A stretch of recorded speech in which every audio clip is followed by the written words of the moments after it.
All right. All set. Okay. Good evening, everyone. This is the May 11th, 2022 meeting of the Village of Mamaroneck Planning Board. Okay, I'm going to take attendance before we get started for the minute taker. We have planning board members Cindy Goldstein, Ellen Styler, Seamus O'Rourke, and Richard Littman, and myself. We have Frank Tavolacci, our building inspector, Ashley Lai, our village consulting planner, along with, wait, what happened to Alicia? Oh, Alicia Moore, also from AKRF consulting planner. We have Charlie Gottlieb tonight, our land use attorney. And we have, wait a minute, John, it says Kevin Byrne on your screen. We have John Keller from Keller Sessions, Susan Oakley, our landscape architect, and Brittany O'Neill, our land use board secretary. Is that everybody? I think so. Okay.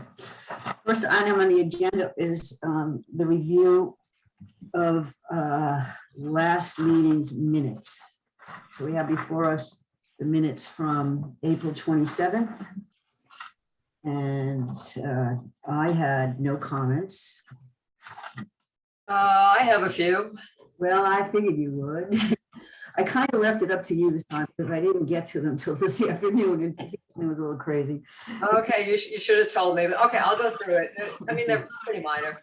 So Seamus was both present and excused from the meeting, so I thought that was pretty good. Oh, I didn't even catch that. Oh, you're right. Yeah, I did too. Okay, so I guess we should get rid of him as present. Right. That's what happens when you cut and paste. On page 2, towards the end, 1258 East Boston Post Road. I know this was copied right off of the agenda, but those code citations are not from this earth. You don't put the XI in the middle of it, so it should be section 342-74, and the other one should be 342-75. So we should correct the agenda from now on too? No, the agenda, well, tonight's agenda is fine. Okay. Yeah, I think this one just got copied from the agenda, and I could just see how that goes. And then on page 3, in the middle of the page, Mr. Napier was speaking. I just think the English is strange. There was a debate among the zoning board, so it should be among the zoning board members or at the zoning board. I don't really care. Let's just change it to at. And did we take a vote to adjourn that application? Usually we take votes, so I didn't see one and I didn't remember, but I don't know if anybody else remembers. I don't know if we took a vote. Usually we didn't adjourn. It wasn't a public hearing or anything. We just. Just from rewatching, I probably rewatched it more recently when you guys were at it. I think because Mr. Napier was going right into the next applicant that maybe you didn't.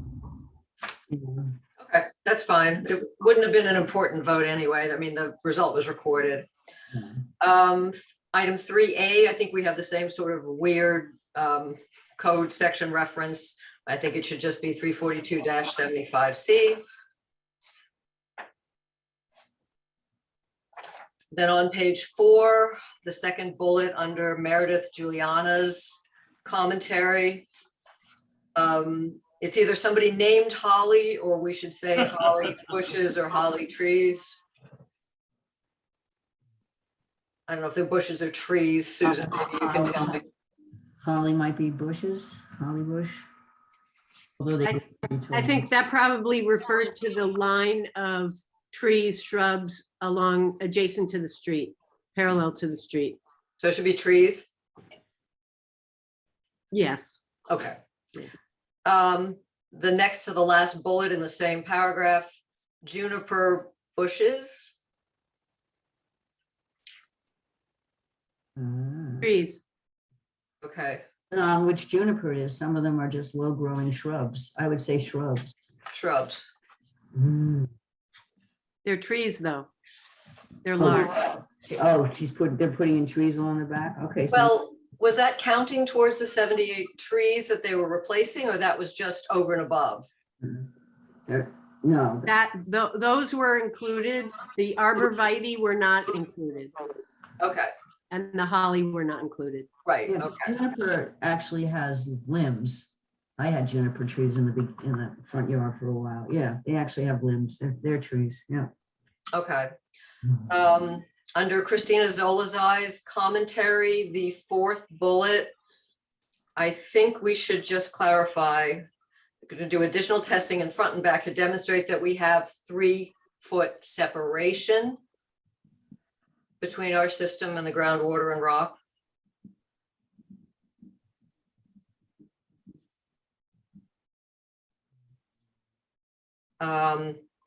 The next section, the next sentence that starts, Chair Sable noted a signed survey hasn't been submitted.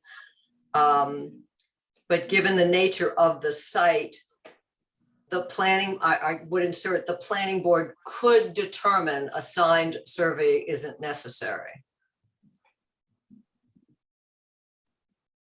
And then it went on.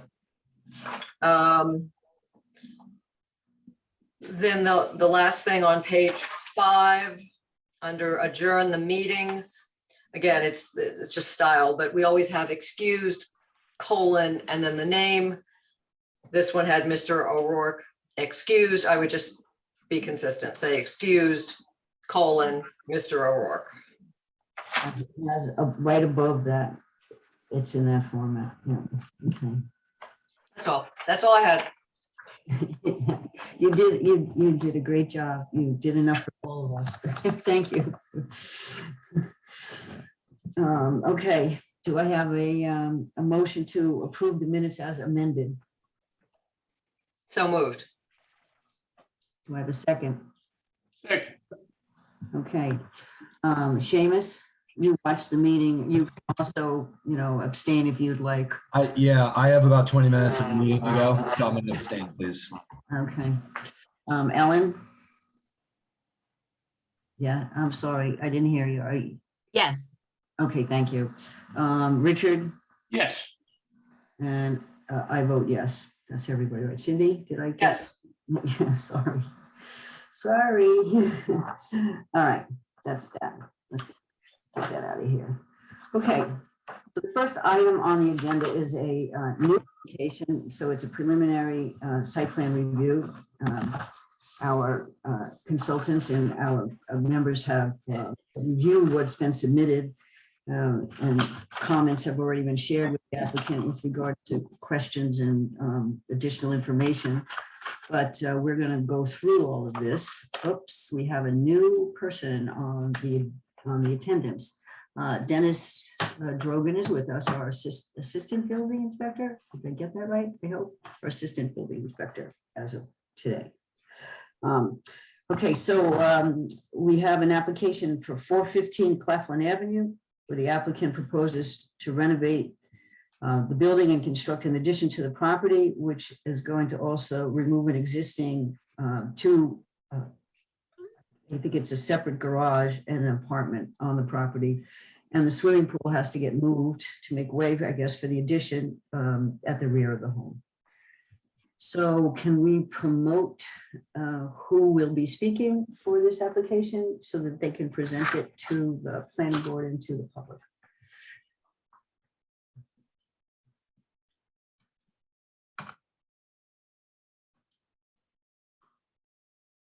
Unmute. Hi. Am I on? Yes, you're on. Hi, Liam Winters, representing Vic and Caitlin Yadov at 415 Claflin. Let me set my screen up here properly.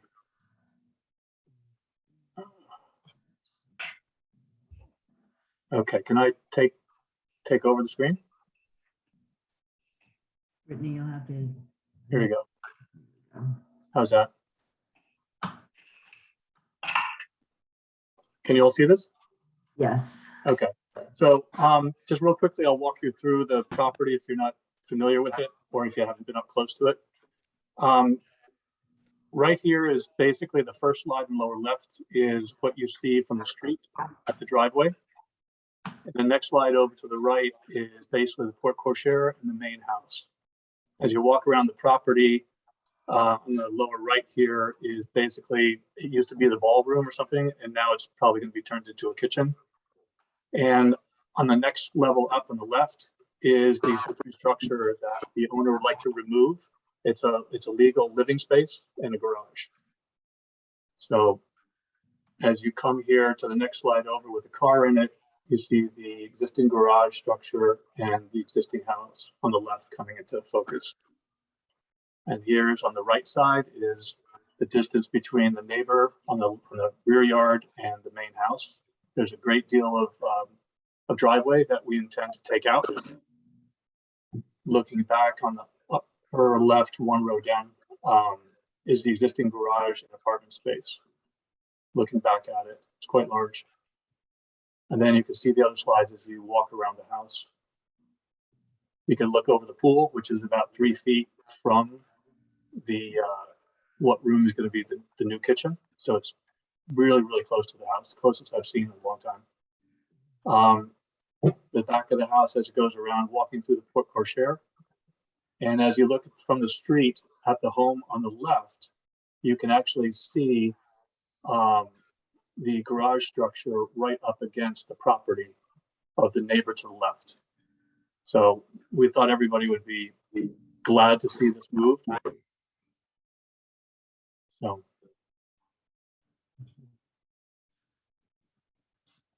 you go to the site plan, you can see the existing site plan in the upper left is the garage with all this macadam space all the way throughout to the front yard. And there's 2 driveways there. They split off in the front right.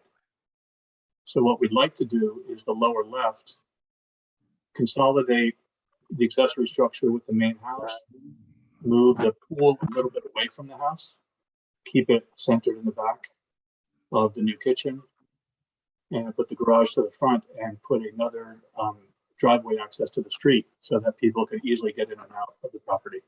Backing in and out is very difficult there. So we go through the elevation. I'll show you the plans.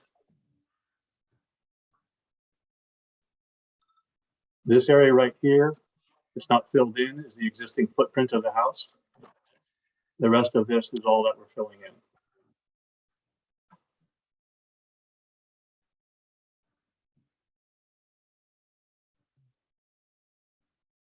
So the existing house goes to this line right here. There'll be a new mudroom, new garage, and a living space and another bedroom in the back. That's the guest suite. Second floor is going to have a new master bedroom over the existing ballroom, which is now going to be the kitchen. And the rest of the house is going to be rehabbed, brought up to current standards.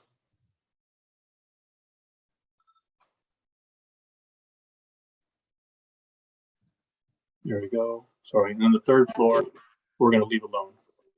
Basically just HVAC work. So the existing structure of the elevations are very straightforward here. The one on the top is the backyard. The one on the bottom is the front view.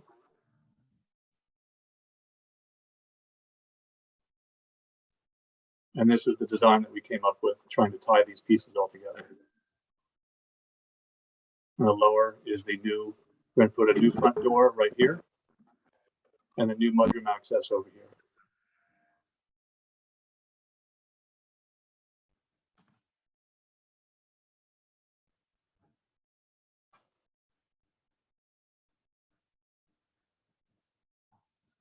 The bottom here, this is the right side of the house as you walk up the existing driveway. This area is the kitchen. This is a view basically over the pool, looking at the guest quarters. And this is the side elevation from the garage that's facing the neighbor's house.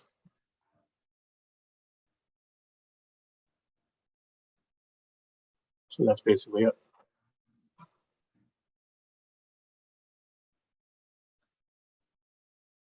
Any questions?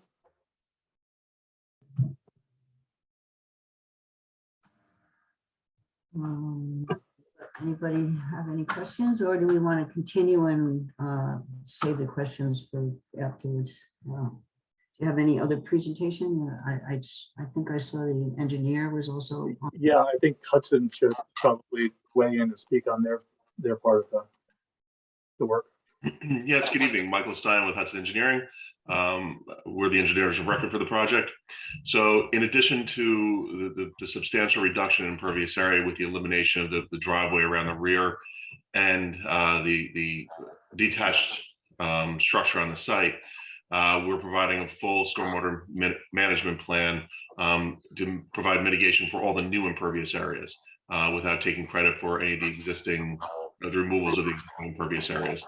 We misunderstood and originally identified the new driveway as being a gravel driveway. However, it is an asphalt driveway. We've provided we've updated our drawings and they weren't completed in time for the submission for this meeting. But we've provided mitigation for all the runoff from the driveway, as well as the pool, patio terrace, and the proposed addition.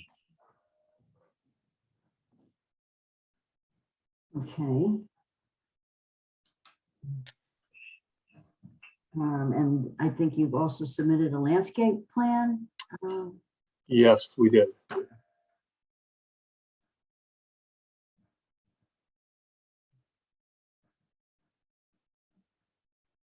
I believe that was reviewed by the village consultant, correct?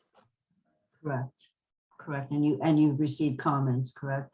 Yes. But why don't we just walk it through for the benefit of the public and the board. Okay. Vic, do you want to take that on? Yeah, Liam, I can jump in. Can you guys hear me? Yes. So this is designed by Kathleen Bakewell. She's a licensed landscape designer. She works mostly with native plants, which sort of appeal to us. The key takeaways from this design, there's 13 new trees we're going to be planting.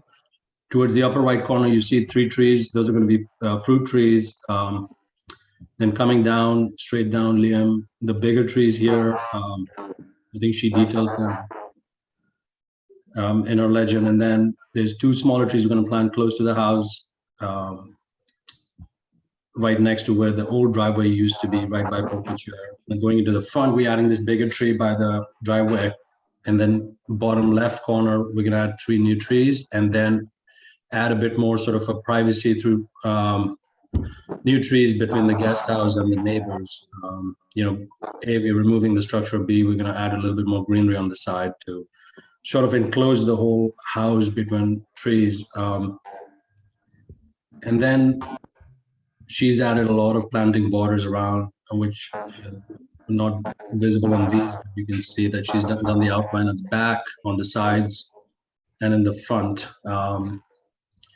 The feedback we have, the few points that have been raised, one is how we're going to protect the trees that have not been shown to be protected in the plan by Michael and his team. So they're going to work on it. We are going to update as per the town guidelines, and that's going to be addressed. The second point was, if you go to Liam, if you go to C1 or C, I think C1 from Mike, I think it's the next one over.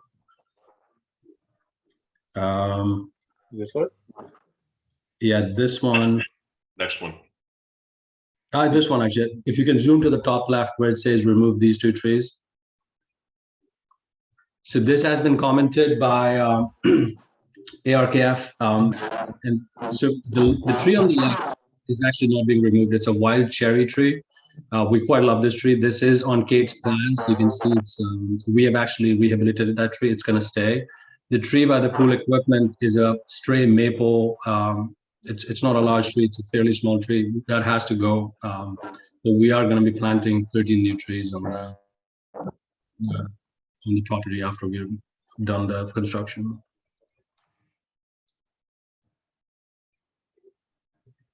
Okay. There's a a new law, a tree law now in the village of Mamaroneck that because you're removing trees, you'll fall under.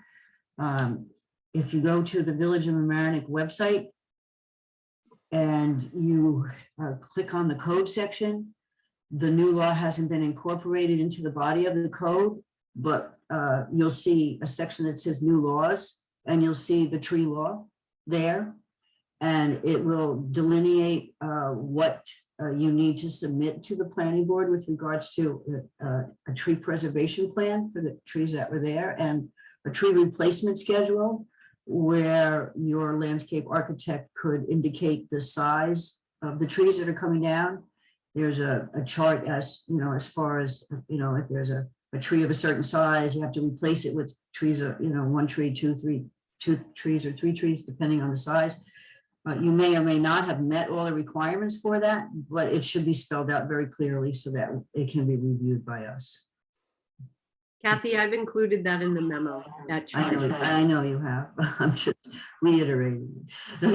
Yeah, there is a table at the end of the memo that says if you remove a tree of a certain size, then so many new trees of a certain size have to be put in. Right. So we are going to submit we need to read the new tree law and then Right. do a But proper submission. if you don't know to go to new laws, you wouldn't know how to find the tree law, the new tree law.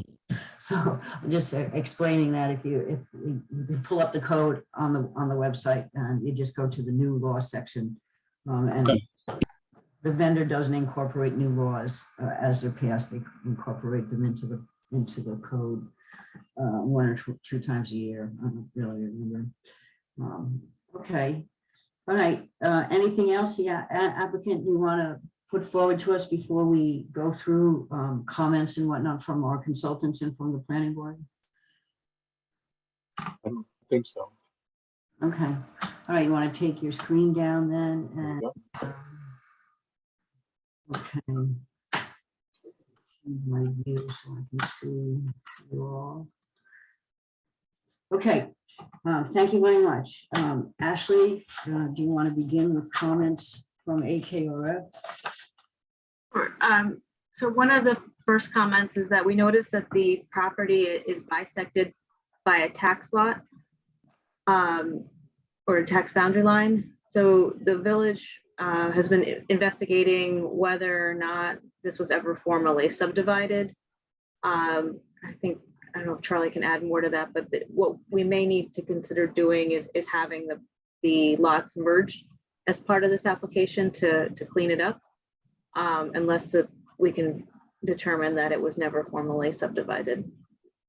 And then in terms of the remainder of the project, we did review it for compliance with Chapter 300. Overall, it was compliant. We did have a couple of questions, such as whether or not you're proposing any outside lighting. And if so, we would want to make sure that it's of a residential scale, and we would like to see the photometrics if they're available. And also where the pool equipment would be located, ensure that it's sufficiently distant from the property lines.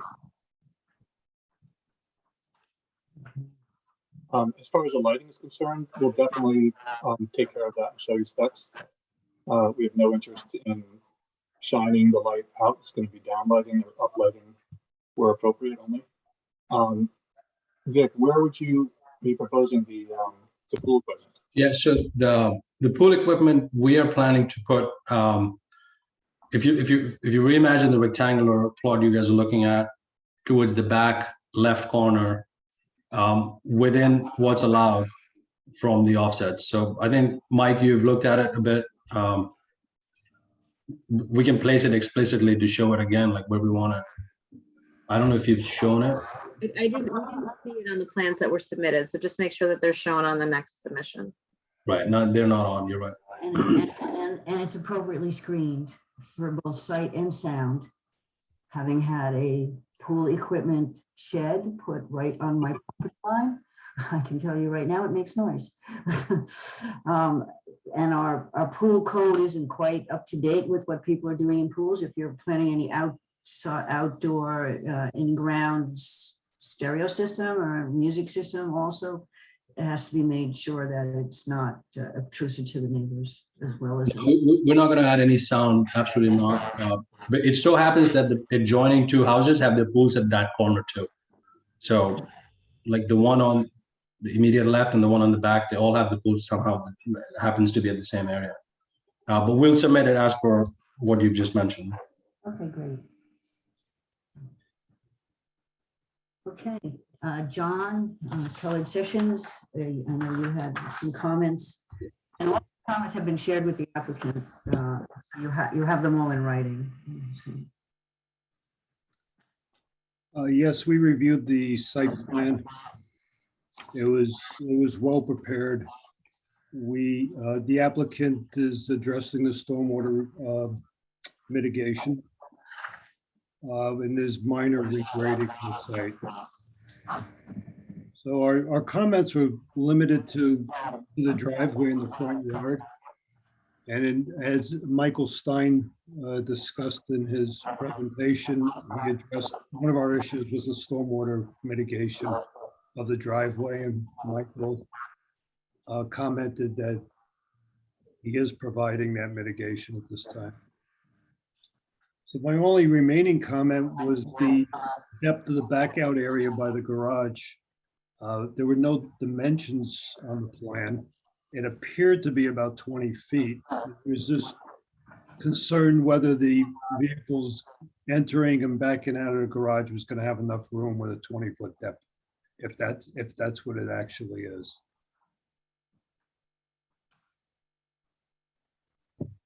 Other than those comments, I have nothing else to say. The plan was well prepared. Michael's got a little practice with us. Mike, I think you guys are working on the depth aspect as well, right? The maneuver. I have actually I've gone out and put some markers on the site, measuring it, and I've tried to mentally do a little bit of.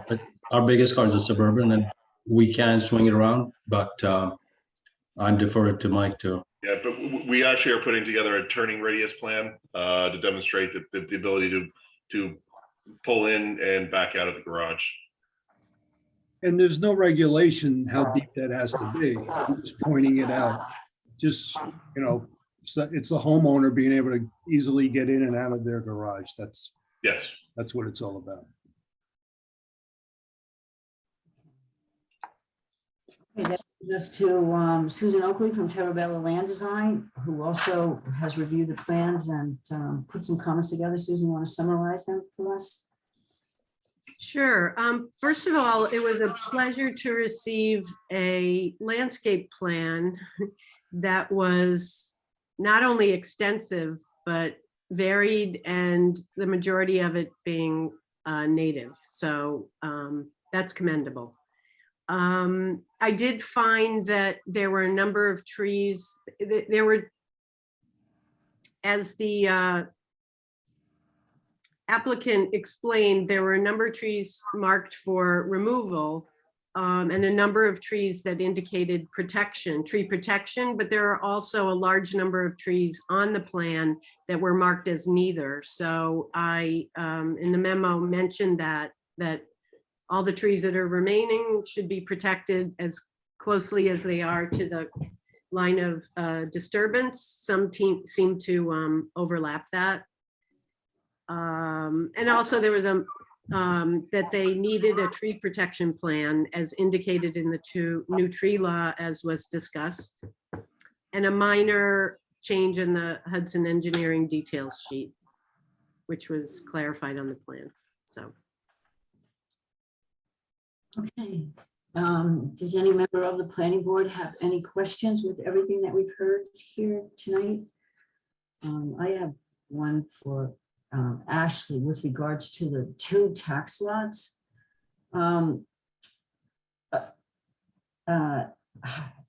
Since we no longer do our own assessments here in the village, that there's a town assessor, we adopt the assessment from the town. Did I read somewhere, or was it clear? I saw a bunch of emails from the assistant village manager on this, that the town does not have it as 2 tax lots. They have it as a single lot, or did I read that wrong?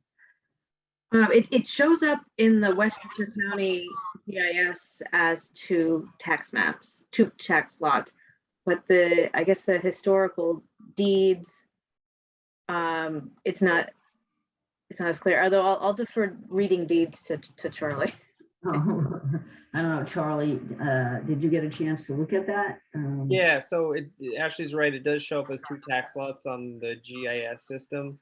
The deeds show that it doesn't appear as though there was ever a formal subdivision or a merger of this lot. So I think what the applicant should likely do is file a lot consolidation plat, add it as part of this application, and then that can be officially recorded with the county so it can clean up any title issues. Reasonable. Is that a standard template, or we just have a lawyer drop something up and then we add to the package? So if you could provide, we have the historical deeds, the deeds to the property, and then, you would just need to file like a lot consolidation plat with the county, and then a consolidation deed with the county. Does the planning board have to do anything? Is this considered a subdivision, consolidating the two lots? So I looked into that today. The subdivision regulations define a subdivision as the division of a lot into two lots or more. So this wouldn't classify as a subdivision. So I think this could be done as part of your current approval, and then file the plat with the county. Okay. All right. I just had a question about stormwater.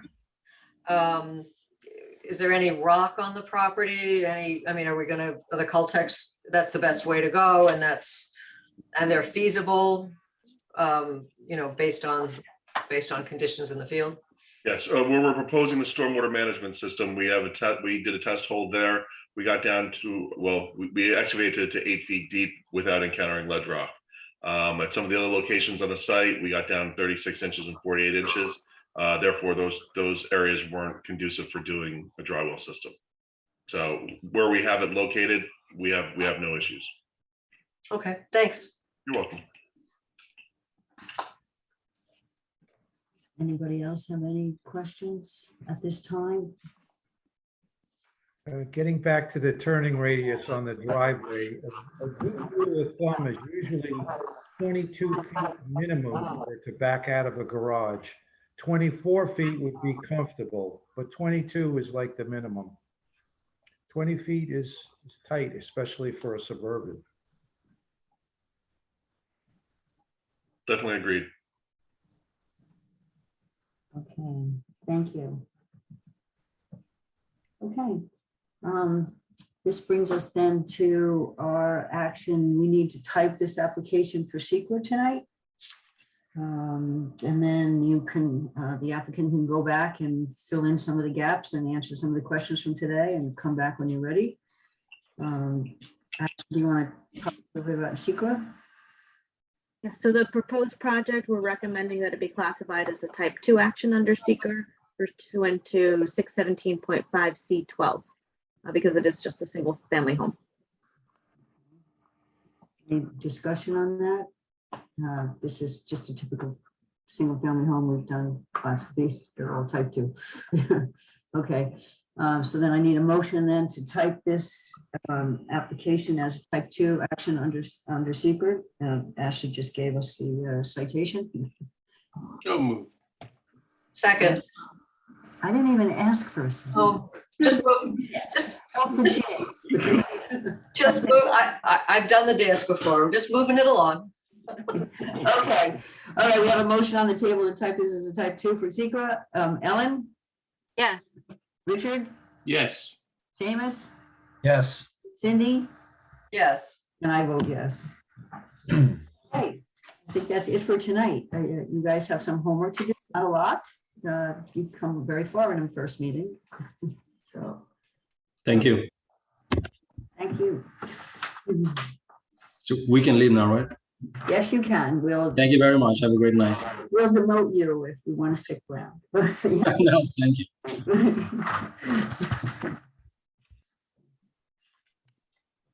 Okay, this brings us to the second application before us tonight, which is continuance of a site plan review for a multi-family building at 572 Van Rance Place. The applicant's been before us a couple of times. We have some additional information to consider tonight. So we need to promote the people who are here for Van Rance Place.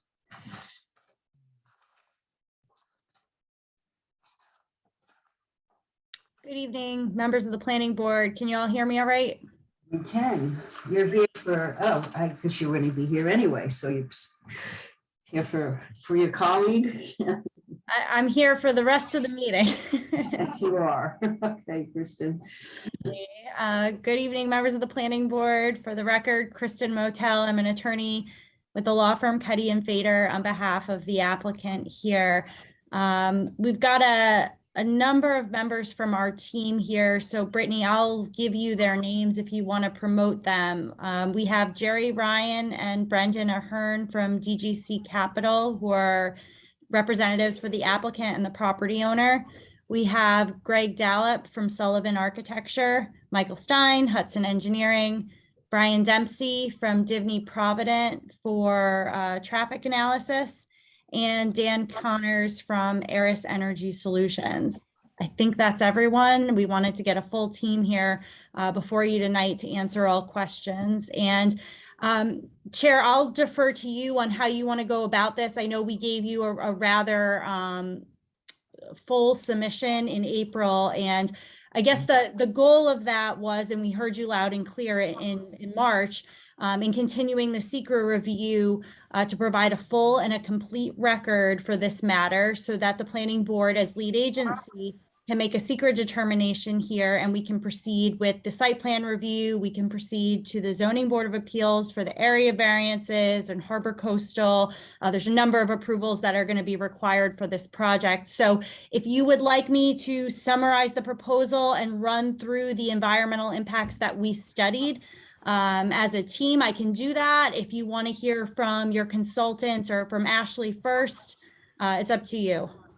I think normally if we have you run through the proposal and perhaps highlight the changes from the last time that we saw you. There were some open questions the last time, which, your colleague, Mr. Joffrey, has nicely summarized in a 12-page memo to us. So maybe just walk it through for the members of the public. This application, as you can well imagine, does have some community interest. So if people are either watching tonight or they're going to pick this up later on and watch it on tape, they're very interested to understand what your proposal is. It's a different proposal for us. You're proposing some new things for us. I just want to assure the public that as Ms. Motel just outlined, there are plenty of things that have to happen now. I think that Ashley in her memo for us tonight has summarized there's at least 6 different area variances that are needed, including number of units in the building and side yards and setbacks and all sorts of things. But the zoning board can't get started on this until after the planning board makes their determination for SEQA. So that's where we are now. So Ms. Motel, if you'd like to just walk us through sort of what the changes are, what some of the open issues were, how you believe they've been resolved, and we'll walk from there, and then our consultants can respond to you. Okay. Sure. Great. Thank you. So the applicants are proposing redevelopment of the site at 572 Van Rance Place. Existing conditions of the property is a residential structure that's improved with 2 units. Each unit is a 3-bedroom unit. So 6 bedrooms total exist on the site right now. The applicants are proposing to demolish the building, and we'll get into that a little bit more. And they're proposing to construct a 5-story multifamily residential building with 10 units. So those units will be 6 one-bedroom units and 4 two-bedroom units. And they're proposing parking at grade on the site. So with that, I guess the issue that has the most concern and interest, and rightfully so, with the planning board is flooding and emergency response. So the property is located within the AE flood zone. It is within the RM3 zoning district. And the applicant, in full disclosure, the property obviously during Hurricane Ida experienced significant flooding, as did the entire area.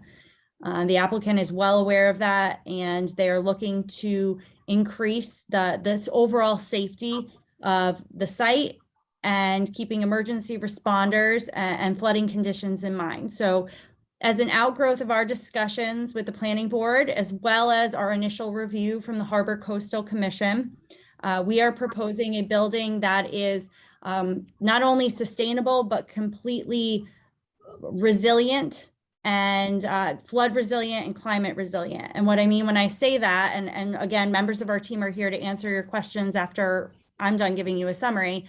The flood resilient building means that it is equipped with enough hydrogen fuel cell power to continue supplying energy to the building in the event of a power outage. That's through a rooftop fuel cell system that is powered by natural gas. The natural gas questions that came up in March that you all had, there is an existing connection on site. We provided some more detail in our submission, but the long and short of it is that the building will use 50% less natural gas than the current 2 units on site use. So significantly less. The natural gas connection exists. And in fact, we did include some information about New York State and the regional initiatives for hydrogen fuel cell powered buildings and some of the technology that's evolving with that. The state has recognized that hydrogen fuel cell power is a way of the future. It's very progressive, it's resilient infrastructure. So that is supported by New York State initiative. We provided just some basic facts for you all and for members of the public in that.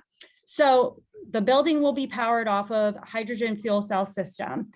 That will alleviate pressure on emergency responders. That will allow them to focus on rescuing vulnerable people in life-threatening situations during a flood, as opposed to residents of this building that don't need to evacuate because they still have power. Nevertheless, as an outgrowth of comments from Harbor Coastal and the planning board, we have incorporated an emergency door and a queuing area at the second residential floor of the building to allow for safe evacuation in the event that there are significant floodwaters. And carrying on with some of the flooding concerns, the building not only meets all of the village and FEMA residential construction standards, but the applicant is proposing to go above and beyond, significantly so. So for example, the village right now requires that the first floor, habitable floor of a residential building, as you all are aware, be lifted 2 feet above the base flood elevation. This application proposes to lift that floor 8 feet above the base flood elevation. They're significantly higher. This application is proposing to increase the flood volume storage on site over existing conditions.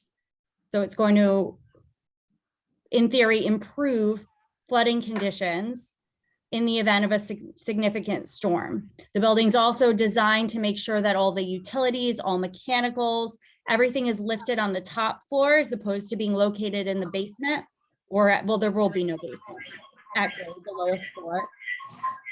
The elevator, the outlets, everything will be above base flood. Any improvements at grade are going to be concrete and designed in a way to minimize repairs. And the vehicles that will be parked on site for the residents, that at-grade parking area is going to be secured by a guard fence to prevent vehicles from leaving the site in the event that there is significant flooding. And vehicles can't be moved beforehand, which of course is the preferred method. Next, for stormwater, there are no stormwater improvements that exist now on site. In fact, the applicant's proposing to decrease the amount of impervious coverage that exists. And they're doing that through a smaller building footprint than what is there now. We're also proposing to treat all stormwater volume on site and to reduce runoff rates. In terms of traffic, there were some questions in March when we appeared before you all last. We did have Brian Dempsey conduct a traffic analysis. The results of those, and I'll let him explain them to you more if you have further questions, but there is a nominal impact in the area. Considering that there are 2 3-bedroom units on site right now, the traffic study concluded that there would be about 3 new trips during the morning and 4 new trips during the evening. The applicant is proposing 14 spaces on site, so fully compliant parking. The site is located close to the train station. There's ample on-street parking. So based on that, based on the models, there's actually projected to be a 3-space parking surplus on site. And the applicant is proposing electric charging stations for EVs on site. There is no landscaping right now. As I mentioned, the site is mostly fully impervious. We did submit a landscaping plan to you all, which was another comment received. And that we did see Susan Oakley's comments from Terabella, and I believe that none of that is an issue. The plans can be amended to address all of those comments. We're also proposing a shadow box fence, and the architecture of the proposed building will complement the adjacent condo building. And that adjacent building is actually greater in mass and footprint than what we're proposing, but still it sort of mirrors the development in the neighborhood and the surrounding area. In terms of renewable energy, and again, I'm just going to touch on this briefly because I know you've all heard Dan from Eris Energy speak. We will be minimizing natural gas consumption, as I mentioned before. The project also will include rooftop solar, and it's projected that there will be a 73% net reduction in carbon emissions compared to a comparable building. There was a school-age children impact study that was based on a formula calculated that the 6 of the units will be 1 bedroom, as I mentioned, 4 will be 2. So the average would be about 1 school-age child estimated from this project. Therefore, we would submit there's no significant adverse impacts on the schools from the project. As you can see, the project as proposed, it furthers the village's comprehensive plan by encouraging sustainable practices and reducing overall energy consumption. And it really is what we would like to say is a leader in resilient infrastructure, climate change adaptation infrastructure, and where the village, at least through the comp plan, where the village is headed with development in this area, we'd like to be a model for that and a standard that other applicants should strive to meet. We believe that based on the record that's been provided and the reports and the data, that there are no significant adverse impacts for this project. So we would ask the board to adopt a finding that reflects that. And we are more than happy to answer any questions that you all have this evening. Thank you. Thank you. That was, did you do that from memory? No, I know this project's like the back of my hand though, so. Ashley, do you want to comment on this before we, why don't you comment on where we are right now with this, okay? Sure. So we're still pretty early in the process. As was mentioned, there are several boards that need to weigh in on this project.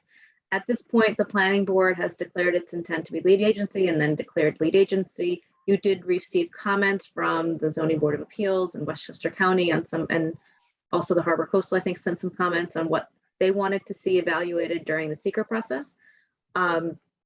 The current submission, I think, touched on just about everything. There are a couple items that probably should be cleaned up before this board makes a SEQR determination. The things that are outlined in AQRF's memo, as well as Tarabella's and Keller Sessions' memos.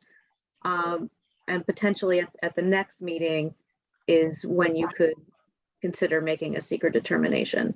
One comment I have on the socioeconomic evaluation that was not in my memo is that it looks like the Rutgers numbers that were used may be the older Rutgers numbers, and I don't think this will change your conclusion, but updating it to be the 2018 who lives in New Jersey housing just would give you a little bit more current ratios. And then just for context for the rest of the board, the Rutgers studies that a lot of the municipalities will rely on, they go back to the 2010 census. So they're a little outdated at this point. So there was an update in 2018 that focused on New Jersey, but because New Jersey is not that different than this part of New York, they can be pretty applicable. Okay, and we also have a new request from Metro North, right? That wants. Sorry. So this request came out last month. It went to all municipalities in Westchester, Putnam, Dutchess, and I think also in Orange, and anywhere where they're served by Metro North Railroad. And basically what the letter said is that they want to be notified of any project subject to seeker that could affect their ridership. This is on the smaller end of what would probably need to go to them, but I think because of its proximity to the train, it would be appropriate to just refer this to them as an interested agency. Okay. And you'll work with Brittany to make sure that happens? Okay. Yes. Do we have to wait to hear back from them, or are we just doing this as a courtesy for them to use? We don't need to wait to hear back from them. No, they just want to be aware of the process so that they can plan for their growth. Okay, all right, so it's just something internal to them. Okay. For larger projects, there may be a mitigation component, but this project I think is on the smaller end of what they'd want to be notified of. Okay. Okay. John, did you have any additional comments with the new information that we received? No, I didn't prepare a memo because I didn't receive any updated plans. The only item I'm waiting on is the flood storage analysis. If Mike could provide me with the present condition and proposed condition, CAD drawings or computation drawings to show he arrived at the floodplain volumes for each condition. Not a problem. What I'll do is I'll break it down further and do just a compensatory storage analysis based upon elevations. And I'll forward you the CAD. It'll be easier. Yeah, that'd be great. Okay. So I could verify that we come to an agreement. Not a problem. Almost similar to what you prepared on the storage building. From Murphy Brothers? Yep. Yeah, Not a problem. okay, thank you. You're welcome. Okay. Susan, Cherubel, you want to just comment on the new submission, and I know you have a few comments. You're muted. Yep. There's not a lot of landscaping and there's no existing landscaping. And the plants that will be at street level are native and flood tolerant. One item that came up was that I am suggesting that they consider the rear property that is open, the parking area, that they consider additional trees, 4 additional shade trees for the rear of the property. In addition, the roof terrace, just wanted to confirm the material that the substantial planters will be made of, just to confirm that weight of the soil, plants and planters will be considered in the support system of the roof there. Those plants also are native and they would not be subject to flooding, so that's not an issue. but So, that's about it. Yeah. okay, so I think we're down to just a few minor things that we just need to work on and get back to us, and then we can consider the secret determination and send you on your way to zoning board for variances and HCZM for their discussion as well, with consistency with the LWOP. Does any member of the planning board have any comments, questions, anything at this point in time for either one of our consultants or any one of the applicants' team? Yeah, I do. Let me know if there's somewhere in the materials that this is addressed, but I think that you're basically putting a small power plant on the top of this building. And I don't think there's very many of these, period, in the country. Certainly not in Mamaroneck. I think that's, kind of explicit that this is new and, exciting. So have you addressed like the safety concerns with it? We talked a little bit a couple months ago about the noise and the pollution, which there's some of both. I think we resolved that there's going to be carbon emission right here in downtown Mamaroneck instead of, out at a power plant site. And there's some noise, but, manageable, maybe like a small fan. What's this fire suppression system? If this thing, lights on fire, and the building is out of power because it's flooded, is that a concern? Let me know if that's anywhere, but I think it would be very helpful to instead of just only extolling the benefits of this, which I'm interested in and look compelling to me, but also just to understand the risks and how they're mitigated on putting a system like this in a residential building in a real, kind of dense area, in an area that's going to periodically, I think we all would admit, be flooded.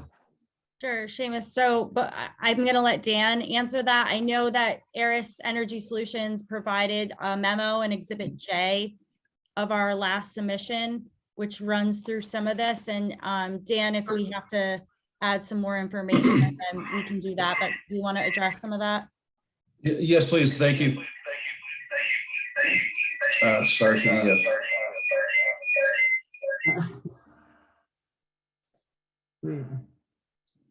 Let me see if. Yeah.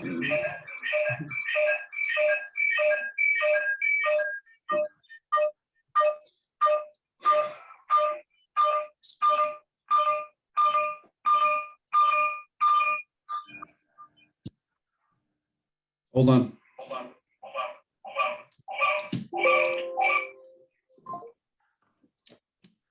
Can you hear me now? Yes. My apologies, but don't we all hate that? Good evening, everyone.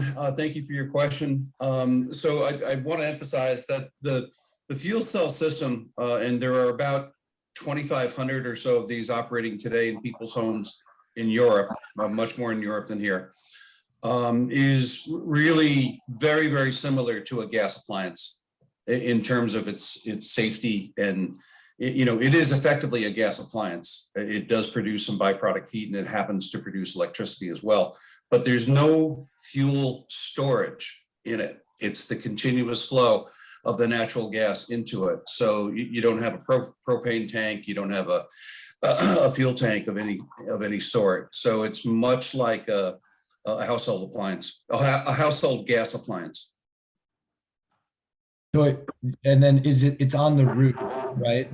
So Yes. a kitchen, I think, would possibly have fire alarms, maybe sprinklers system. Is there anything like that designed for this installation? I don't think there, I don't think there traditionally has been any further need for such additional fire suppression and safety in other installations of this product than you would have for, say, a gas boiler or a gas furnace or a gas hot water heater. Got it. Yep. But to And then- Shane's point, I still want to go with the fire inspector and talk about this, the unit on the roof, because his point is that if you have a fire up there, You don't have smoke detectors, you don't have sprinkler system, you don't have anything. It's going up on the roof. So I will be visiting that whole issue with the fire inspector in the coming days. No problem. And in fact, in Connecticut and elsewhere where I'm familiar, there was quite an outreach program between the municipalities and the fire departments of them and the fuel cell community to educate and raise the awareness of the technology. Yeah, and I guess any, materials that the applicant wants to suggest or provide, from fire consultant or follow up from that meeting is helpful, I think, for me to assess something very new. So, and then last question for me, and then I'll just leave it to whether there's anything else that you want to respond to. There is a permitting, I think there's a permitting exercise to be done for interconnection. And I don't know if the village code explicitly or doesn't explicitly cover it, but do you know the timeline for that and just what your thoughts on that process are? It certainly can be a few months. We have achieved a permit, for example, in a household in Long Island with one of these fuel cells through PSE&G Long Island, by way of example. And that process was done with the electrical contractor, much like they would obtain a permit for an interconnect permit for a rooftop solar. So it's a very similar process. The black box, I'll call it, that's between the fuel cell and the grid is fully UL listed for interconnect. And that's key.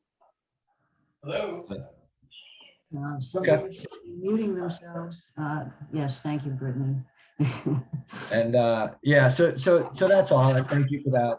I guess I just reiterate to Ms. Motel and the crew that any info on safety is helpful on this particular topic as you look at this unique kind of electrical and gas setup of this building.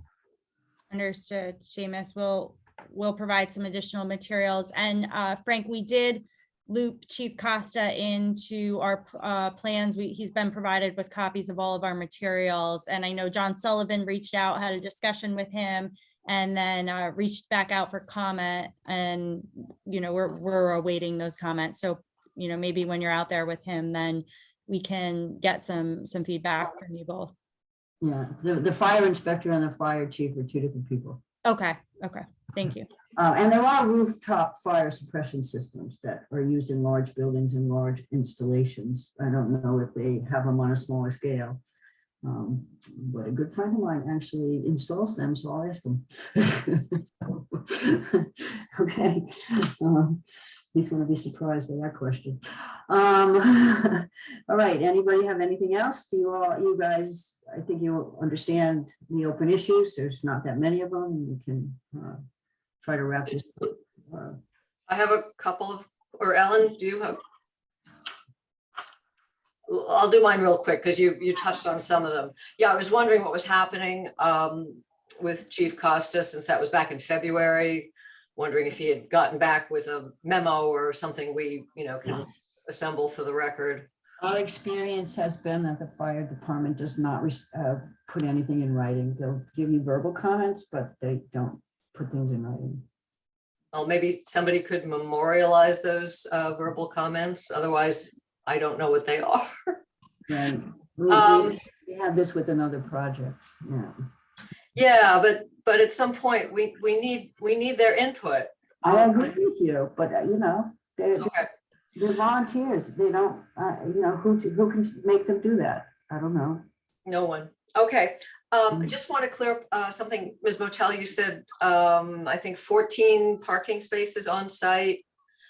The AKRF memo of May 6th says 12. So I just want to know which number is right.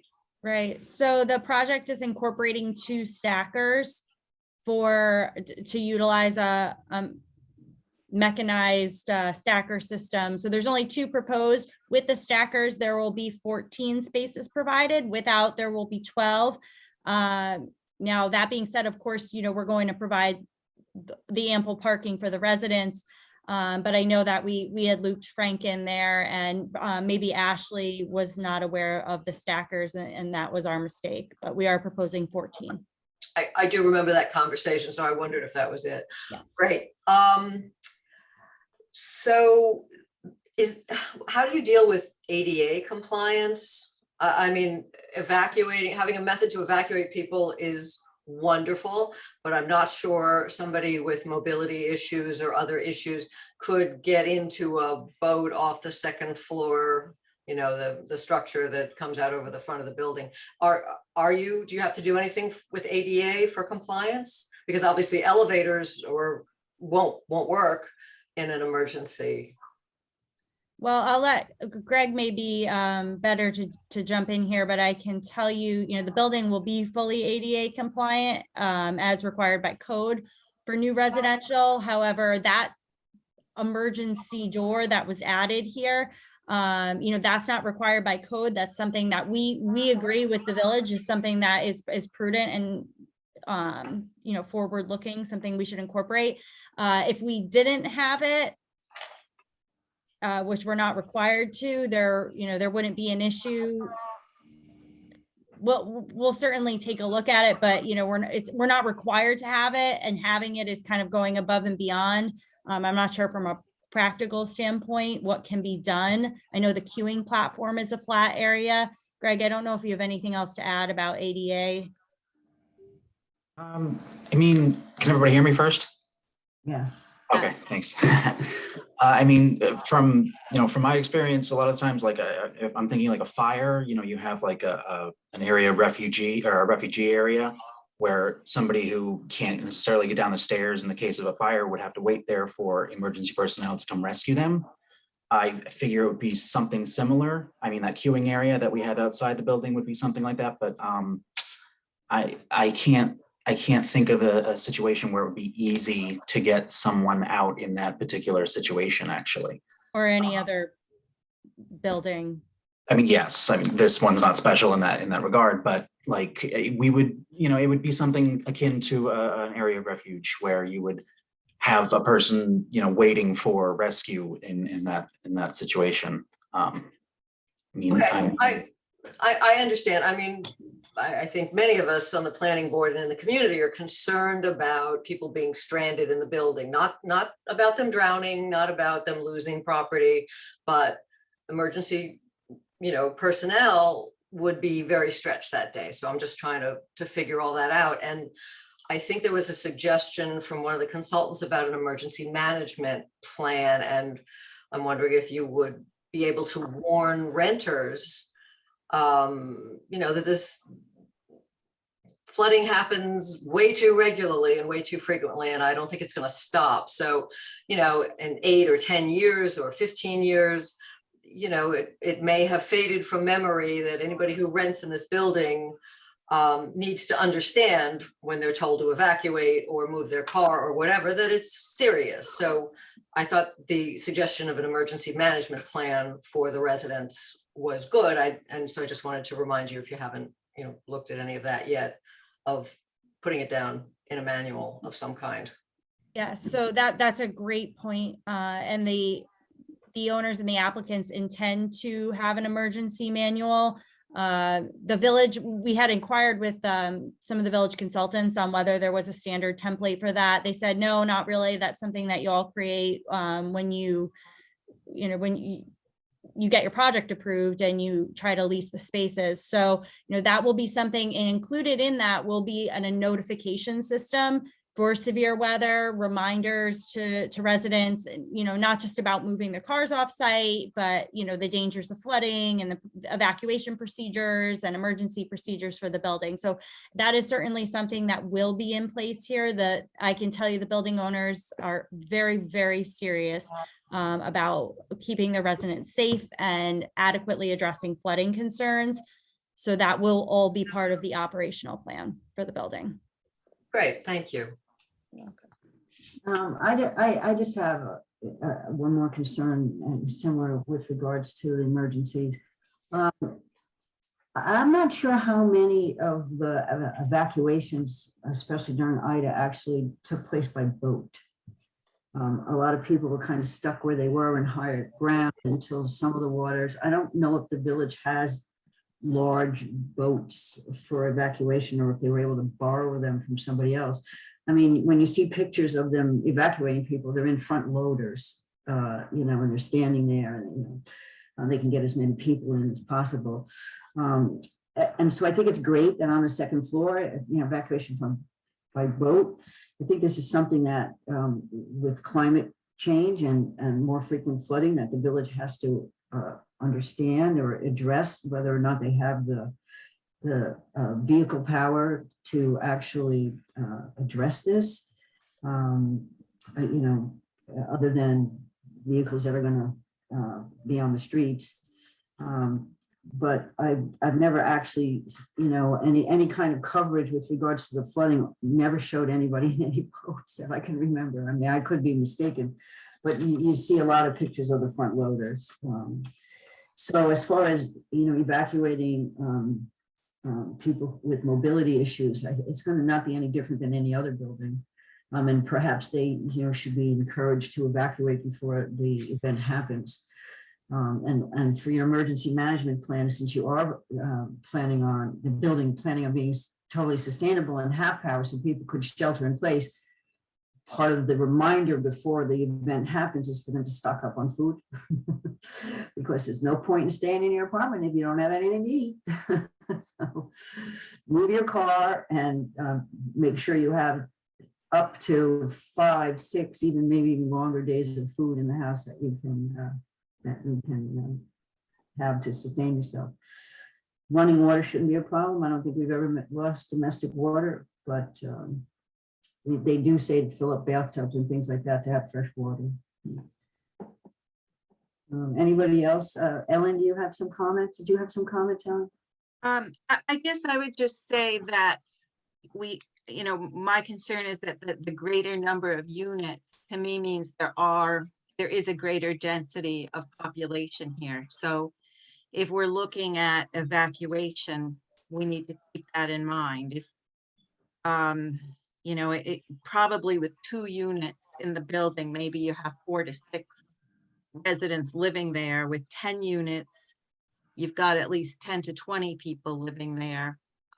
It's just something that we as a board should keep in mind. If we are thinking that people have to evacuate, that's more of a strain on the village emergency services. So I just wanted to bring that up.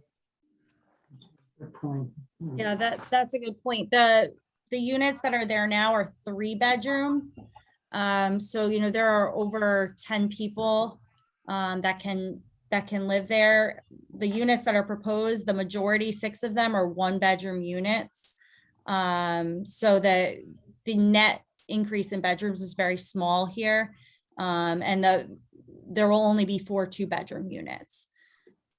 So it's not like 4 2-bedroom. I thought it was 3. There's 4 2-bedrooms. Okay. 4 2-bedrooms and 6 1-bedrooms. Still, if you kind of figure 2 to 3 people for a 2 to 3 bedroom, 2 to 3 people. Well, I mean, I realize you don't know exactly how many people are going to be occupying each unit, so it's kind of an estimate, but still, I think the population would be more dense, I believe. Yeah. I think, for the most part, the plan is that the people don't need to be evacuated, that they'll be able to stay in the building. And if they don't, that's all the better, obviously. I mean, obviously, if somebody's having a health issue, one of the comments I got from somebody today is, what if somebody's having a heart attack during this process? Well, So, yeah, that could happen, so that clearly is something different than just people sheltering in place. That's a medical emergency that could, something different. And like I said, I'm not sure how equipped the village is, to make water rescues, when there's 12 feet of water, on the ground, So we'll certainly is something that needs to be addressed, not just with regards to this project, with regards to life in general in the village of Mamaroneck. I guess climate change becomes more of a reality. Okay, anybody else have any questions? We can move on. Ashley's raising her hand. Oh, yes, you have your hand raised. Ashley. I just wanted to point out that the report that I mentioned earlier has demographic multipliers, not just for school-aged children, but for the population as a whole. So I recommend that you do analysis of the existing building versus the proposed building in terms of total population as well. Oh, good point.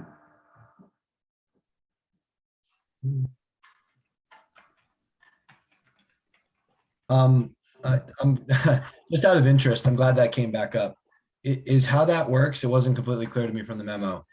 Does it assume that this, walkable area to the train station in Mamaroneck is going to have the same type of demographic as the state of New Jersey as a whole? So what the report does is it looks at the different housing characteristics, and then it estimates the number of school-aged children and population based on those housing characteristics. So it breaks it up based on whether it's a single-family home, a multifamily home, and then even within that, it breaks up based on what types of units are involved. And then there's also additional breakdowns of whether it's affordable housing versus mid-range housing versus high-cost housing. So in this case, since it's not proposed as an affordable building, I would expect that they would use the multipliers that are applicable to a high-end development. Unless, of course, if some units are going to be affordable, as you raised to get. Right. Yeah, that hasn't been units. Yeah, so I can also address that quickly. Right now, there are no affordable units proposed, and that is because the cost associated with proposing such a sustainable and resilient building is significant. And it's just the economics of it. I will say that, we're open to taking comments, and the units that are proposed are actually not going to be like luxury units. They're going to be like market rate.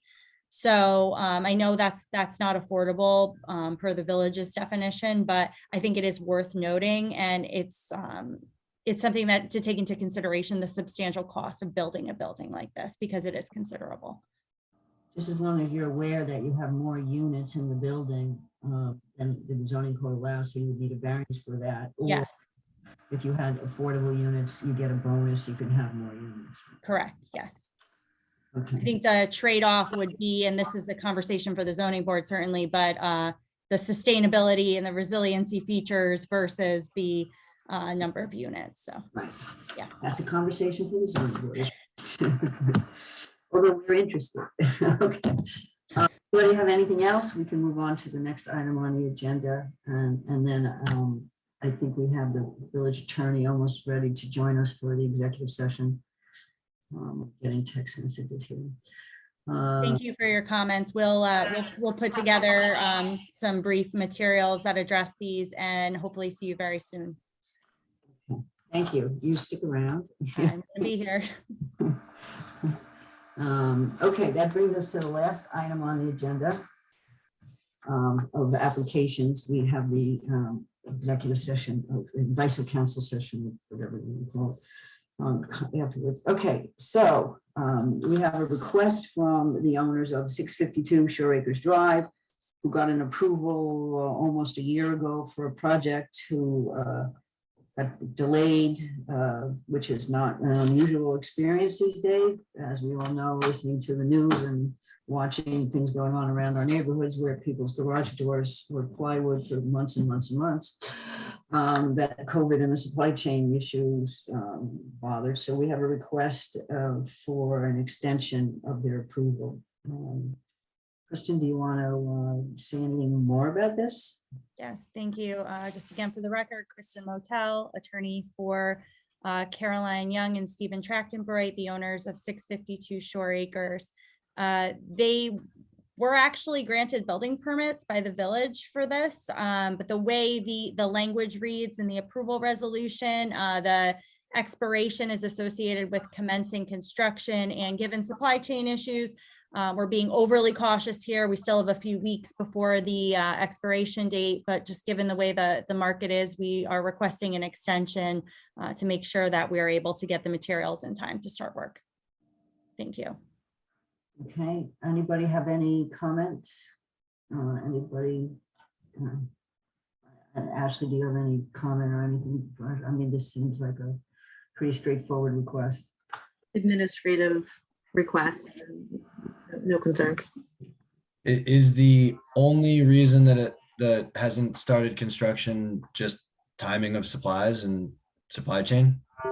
It's my understanding that it is based on supply chain issues, and I would assume maybe some labor issues associated with the pandemic.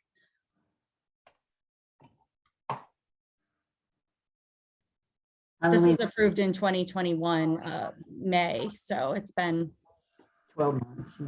on and off shutdowns. We have done this before for a couple of projects. This is not, not an unusual request. Does anybody have any issues, problems with it? I think we did like a 1-year extension. Is that what's being requested? Yes. That's correct. Yeah, we've done 1-year extensions before.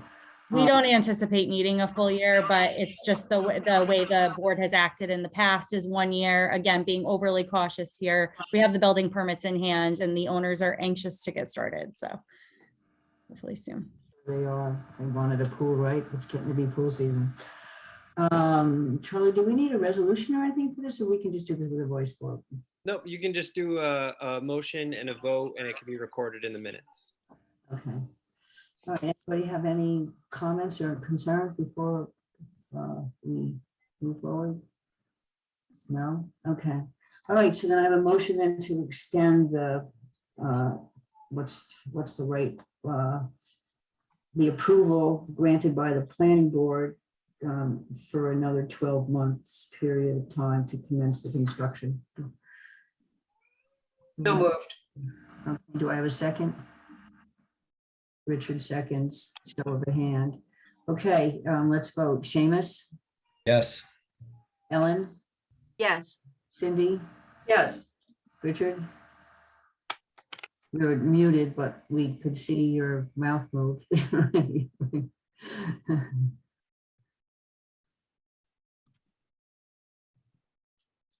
I'll vote, well, That's so strange, just muted itself. I vote yes. yes. I think that there was some help muting it when you stepped away from your screen, we had to mute you. So, all right, that's done. Thank you. Have a good evening, everyone. Okay, thank you. We, members of the board, we're ready, but I'm texting the village attorney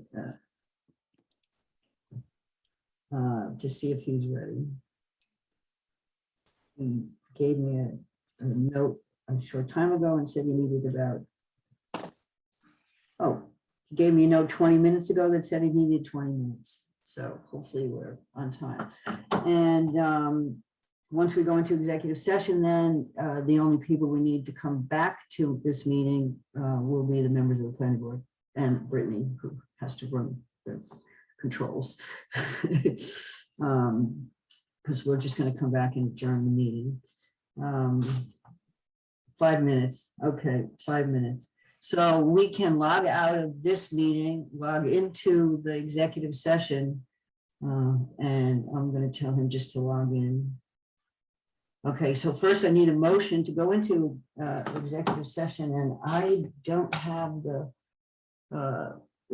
actually advice of council session in the matter of the Hampshire Recreation LLC, I believe it is, the Village of Amerenik and Village of Amerenik Planning Board to get an update on where we are with the legal proceedings. So So moved. I need a second. Thank you. All in favor? Voice. Aye. Aye. Yeah. Okay. So you have another Zoom link to go into the executive session. Have to get out of this and go into that and then come back to this one later. Okay. It was nice to see everyone. Guys, have a good evening. Don't need me in that, right? Everyone. Yeah. Well. Thank you. Good night. Good night.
we're missing Richard.